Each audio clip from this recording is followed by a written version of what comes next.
2. Tekanan sosial yang halus. Tekanan sosial tidak selalu berupa ejekan. Kadang hanya berupa, santai aja. Ngapain sih ambisi banget? Udahlah, hidup dinikmati aja. Kalimat sederhana, tapi jika diulang terus-menerus, ia menjadi batas tak terlihat yang menahan pertumbuhanmu.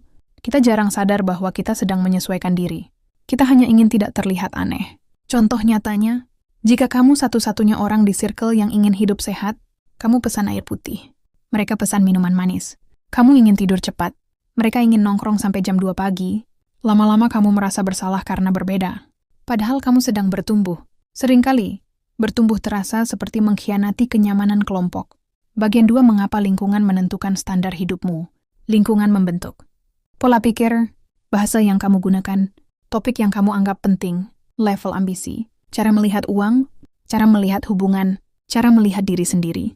1. Bahasa membentuk realitas. Perhatikan bahasa circlemu. Apakah sering berkata, orang kaya pasti curang? Perempuan sukses pasti terlalu ambisius. Kerja keras itu capek, yang penting santai. Bahasa itu masuk ke pikiranmu. Dan tanpa sadar menjadi keyakinan. 2. Standar yang tidak disadari. Jika semua orang di sekitarmu bergaji X, maka X terasa cukup. Jika semua orang takut mencoba bisnis, maka mencoba terasa berisiko berlebihan. Jika semua orang menunda mimpi, maka menunda terasa wajar. Kita jarang mengevaluasi standar yang kita warisi. Kita hanya menerimanya. 3. Lingkungan sebagai cermin. Lingkungan adalah cermin masa depan. Lihat 5 orang yang paling sering kamu temui. Itu adalah gambaran kasar hidupmu 5-10 tahun ke depan. Bukan karena takdir, tapi karena pengaruh kebiasaan kolektif. Bagian 3. Tanda circlemu perlu di-upgrade. Ini bagian yang mungkin tidak nyaman. Bukan untuk menghakimi, tapi untuk sadar. 1. Mereka mengecilkan mimpimu.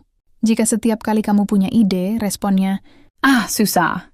Kayaknya nggak realistis. Udahlah, jangan aneh-aneh. Itu bukan dukungan. Itu pembatasan. 2. Obrolan selalu negatif. Topik yang berulang. Gosip. Keluhan. Menyalahkan keadaan. Membicarakan orang lain. Tidak ada pembahasan tentang solusi. Energi itu menular. 3. Tidak ada growth. Circle sehat tidak harus sempurna, tapi minimal ada niat berkembang. Kalau 5 tahun berlalu dan semua masih di titik yang sama, tanpa visi, tanpa progres, tanpa perubahan pola pikir, mungkin ada yang perlu dievaluasi. Bagian 4. Upgrade circle.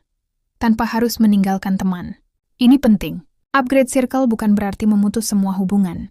Bukan berarti merasa lebih tinggi. Bukan berarti meninggalkan sahabat lama. Ini tentang membatasi pengaruh negatif, bukan membenci orangnya. 1. Kurangi intensitas, bukan relasi. Kamu bisa tetap berteman. Tapi, kurangi durasi nongkrong tidak produktif. Kurangi obrolan yang menjatuhkan, batasi sharing mimpi ke orang yang tidak support.